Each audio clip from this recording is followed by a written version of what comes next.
En un lugar remoto de América del Sur, entre las montañas junto al río San Juan de Oro, al sur de Bolivia, existe un pueblo minero que parece haberse detenido en el tiempo.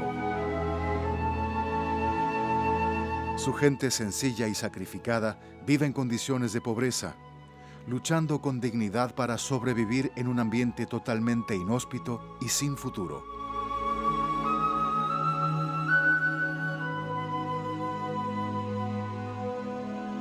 Sin embargo, una luz de esperanza surgió hace muchos años para algunas familias de este desolado lugar. Han seguido un camino a través de las enseñanzas del Salvador Jesucristo.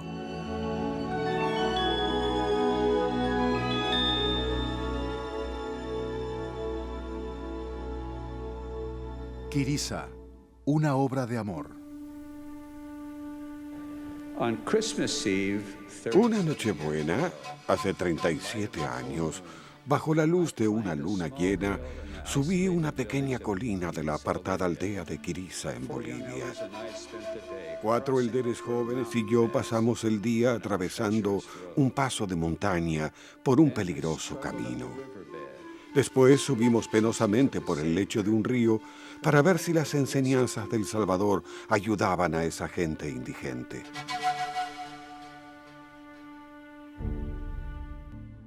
El elder Richard G. Scott era en ese momento el presidente de la Misión Argentina Norte de la Iglesia de Jesucristo de los Santos de los Últimos Días, en el área que comprendía desde la provincia de Mendoza hasta Salta y Jujuy, en el límite con Bolivia.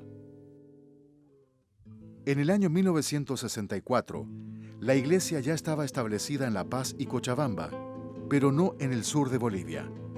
En su deseo de predicar el Evangelio a los pueblos aborígenes, el presidente Scott respondió al pedido del hermano Desiderio Arce, quien vivía en Salta, de enviar misioneros a Quirisa, su pueblo de origen.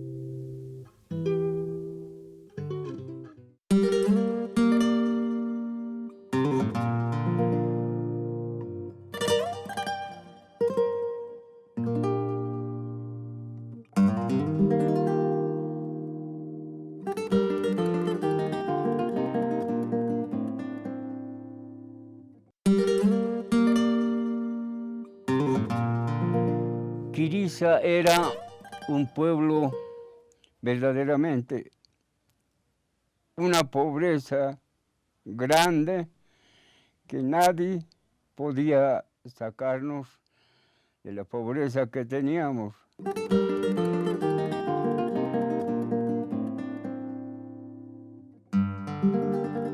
Quirisa era un pueblo olvidado, triste.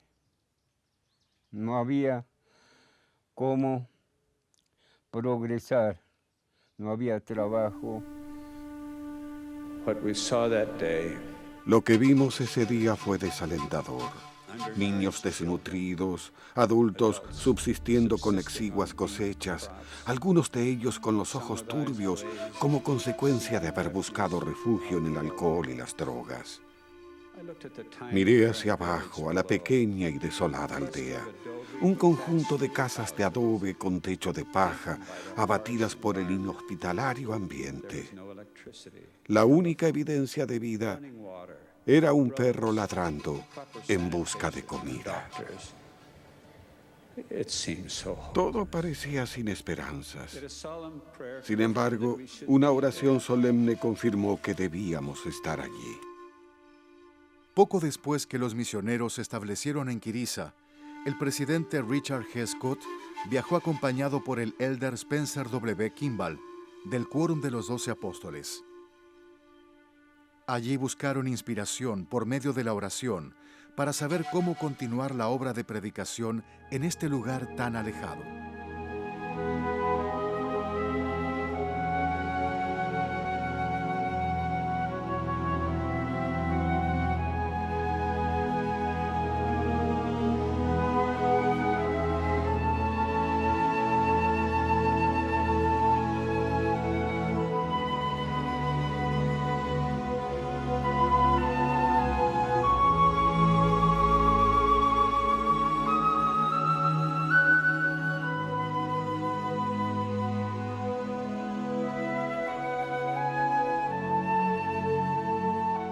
aquí se quedó el presidente Kimball cuando llegó por primera vez y fue a orar aquí arriba para ver si la iglesia va a crecer o no. Y cuando volvió de allá, él dijo de que la iglesia debe ser más grande.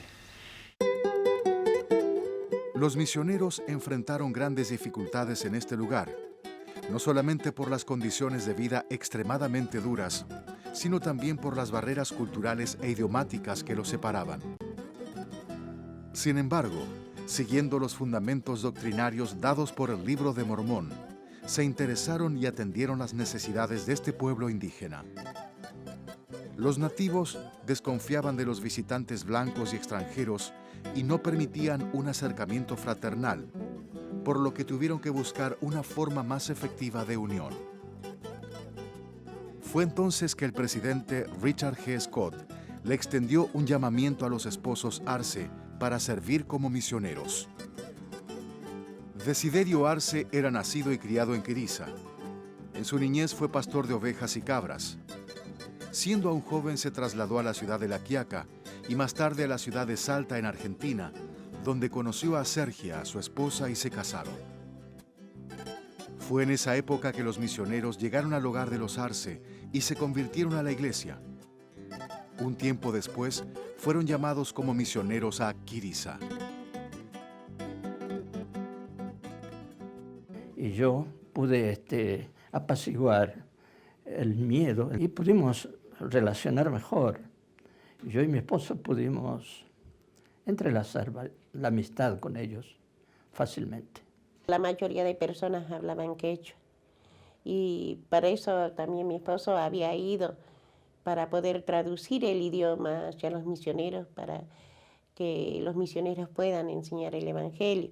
Él era el que traducía. Mi papá siempre nos decía a nosotras que era muy difícil para los misioneros acercarse a las personas y que mayormente los misioneros buenos eran de Estados Unidos y veían que eran diferentes a ellos y que las personas no querían que se acerquen. Entonces mi papá decía de que fue más fácil a través de él por el manejo del idioma.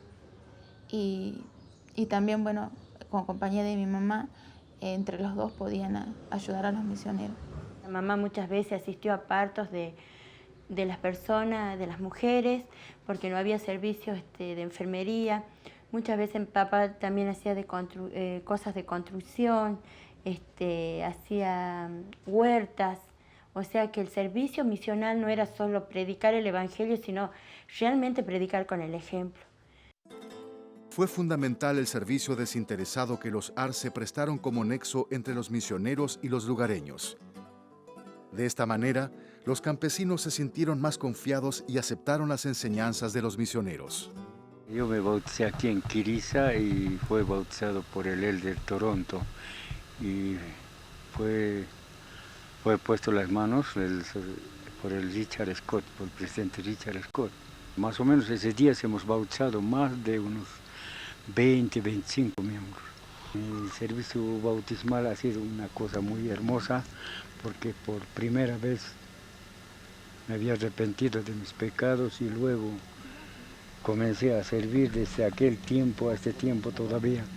Dios me está dando la vida en este lugar y todavía sigo en la iglesia. Llegaron los misioneros y ahí más empezó a cambiar nuestra vida como familia. La gente comenzó a bautizarse en la Iglesia de Jesucristo de los Santos de los Últimos Días y paulatinamente su forma de vida se fue transformando. Los primeros misioneros que han trabajado mucho en este pueblo y primero siempre me acuerdo también del hermano Desiderio. Él ha hecho llegar a este rincón la palabra del Señor. Ha pasado mucho tiempo, pero creo que lo que más recuerdo es cuán agradecidos estaban por poder bautizarse. La forma en que salían del agua con sus rostros radiantes, a menudo con lágrimas cayendo por sus mejillas. Bajo la guía de misioneros excepcionales, la gente aprendió a trabajar fuerte para cultivar los campos. Cosecharon verduras nutritivas y criaron conejos. Como emisarios devotos y amorosos del Señor, los misioneros enseñaron con paciencia a una gente dispuesta.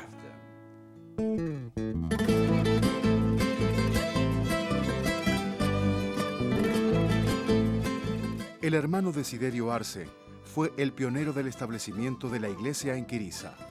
En el momento en que fue llamado como misionero, estaba por alcanzar el sueño de transformarse en cantante profesional, como integrante del grupo folclórico Las Voces del Guaira, de gran renombre en Argentina, que junto con los chalchaleros y los fronterizos ocupaban los primeros lugares de popularidad.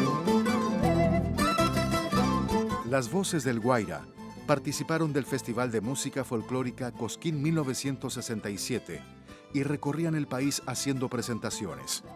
Fue en esos días que Desiderio le anunció a sus compañeros del grupo que dejaba su lugar para servir una misión con su familia en Quirisa.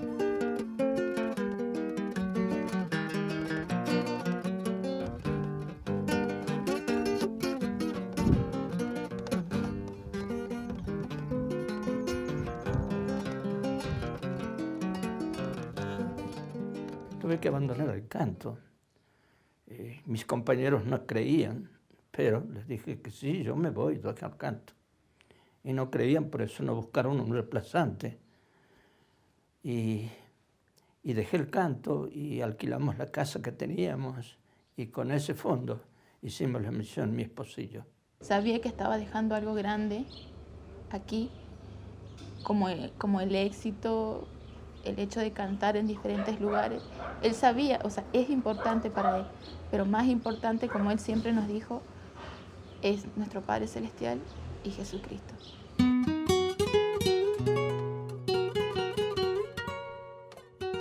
Después de 2 años en Quirisa, Desiderio Arce volvió a los escenarios de Cosquín y continuó con su carrera. Y cuando volví, me recibieron en Cosquín los mismos locutores que me despidieron. Sabían que estaba de vuelta, entonces me hicieron subir al escenario para poder cantar una canción de la parte donde anduve, que es lo que hice. Luego se convirtió en misionero mormón y pasó 2 años en comunidades perdidas de Bolivia, Argentina y Perú. Y por eso está ahora Antonio Arce.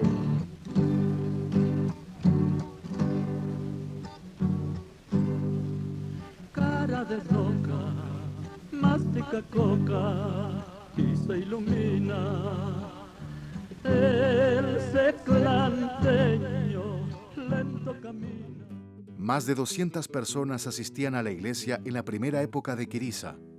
Entonces los misioneros vieron la necesidad de construir una capilla para efectuar las reuniones. Debido a que la obra recién comenzaba, no era posible construir una capilla con recursos de la iglesia. Sin embargo, miembros y misioneros siguieron adelante con el proyecto y comenzaron a trabajar en la edificación de la capilla solo con recursos locales. Después de haberle obsequiado el terreno, ellos inclusive prometieron ayudar con materiales, adobes, mano de obra y cualquier cosa, el acarreo de agua que era lejos para poder edificar. Nosotros, mis padres, todos los hermanos, se sacrificaban ellos por tener la iglesia. Bueno, los misioneros en la construcción dirigían la obra y colocaban, nivelaban las puertas y ayudaban a la gente para que haga fuerza, tanto con los tirantes, con todo. Ellos dirigían la obra, no había ningún ingeniero, solo un leve conocimiento que algunos misioneros tenían. Los misioneros nos preguntaban, ¿quieren tener la iglesia? Sí, decíamos, entonces hay que trabajar cada día. Nos decía, hasta mediodía trabajábamos, acarreábamos agua, alcanzábamos adobes, después de eso sabíamos cocinar para los misioneros, para que almuercen. Eso es recordándome todo, bien, los sentimientos tengo. Con muchos sacrificios y esfuerzos, la primera capilla de Bolivia fue dedicada por el presidente Richard G. Scott el 25 de julio de 1969. Esposas y maridos aprendieron a vivir en armonía, a enseñar la verdad a sus hijos, a orar y a sentir la guía del Espíritu. Saría, ¿no ve? Después este es Lamán, Lemuel, Sam y Nefi, ¿no es cierto? Agarró con su familia, él se fue hacia el desierto, ¿ya? Entonces, ¿aquí quién está? Aquí está Leí, ahí habían encontrado una brújula. He aprendido muchas cosas realmente ahora que lo estoy viviendo con mi familia que tengo. Me sirve mucho, de mucha importancia, es parte muy importante en mi vida. Eso me ayuda a que yo pueda todos los días luchar en esta vida, en esta tierra. La juventud aprendió con más rapidez. Fueron obedientes ante la luz de la verdad que les enseñaron los misioneros.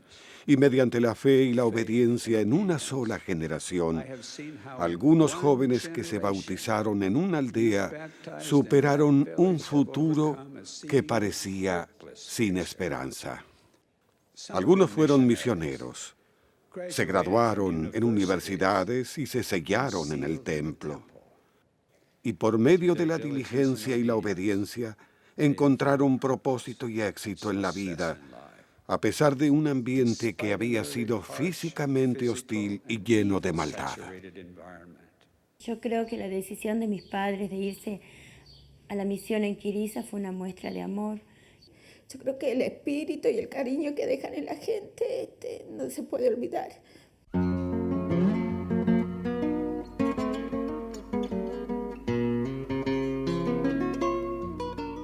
Debido al cese de la actividad minera en Quirisa y a la falta de oportunidades laborales, algunos miembros de la iglesia emigraron a otros lugares de Bolivia y Argentina, siguiendo la luz que les dieron los misioneros. Otros permanecieron en sus tierras trabajando como agricultores y continuaron reuniéndose en aquella capilla hecha con tanto sacrificio con sus propias manos. Bien, hermanos y hermanas, les doy una cordial bienvenida a las reuniones. Muchas familias de Quirisa cambiaron sus vidas para siempre, siguiendo las enseñanzas del Salvador Jesucristo.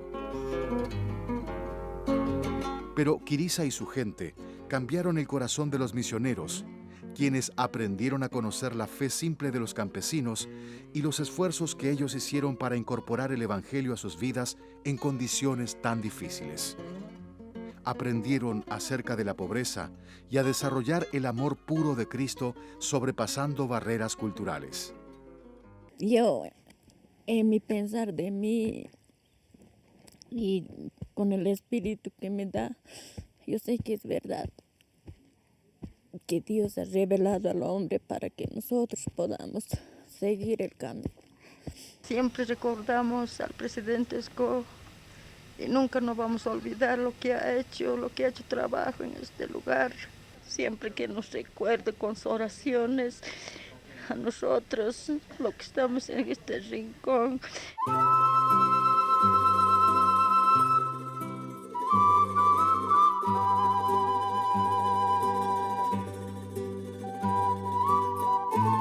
Quirisa, el pequeño pueblo alejado en las montañas del sur de Bolivia, ha tocado el corazón de muchas personas y ha sido una fuente de inspiración para el resto de sus vidas.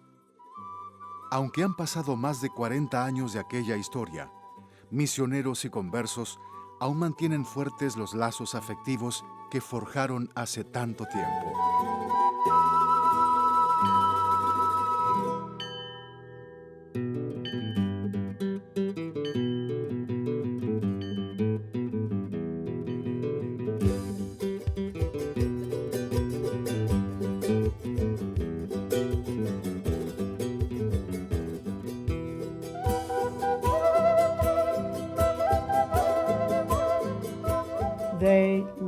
Ellos amaban a la gente, apreciaban la oportunidad de estar con ellos allá. Todos ellos hablaban acerca de cómo habían crecido sus testimonios enseñando a esta gente. Ahora comprendían al Padre Celestial y al Salvador mucho más y se sentían muy agradecidos de estar y servir en ese lugar.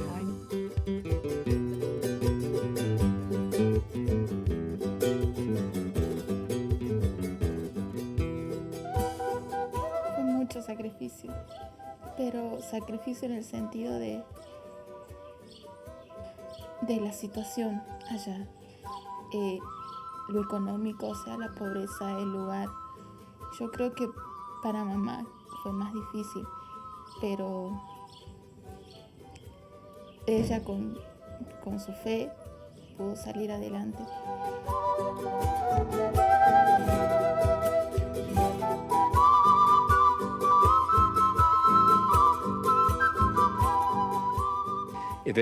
Si lo pudimos hacer en Quirisa, Bolivia, lo podemos hacer en cualquier otro lugar.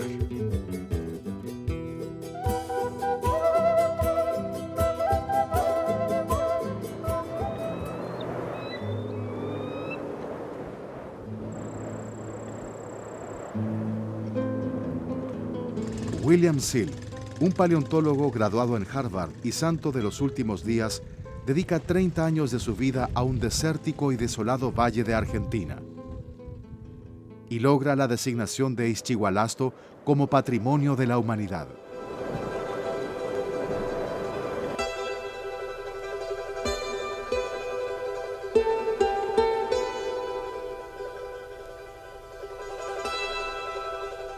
Hace muchos años que llegué a la Argentina como misionero mormón en el año 58.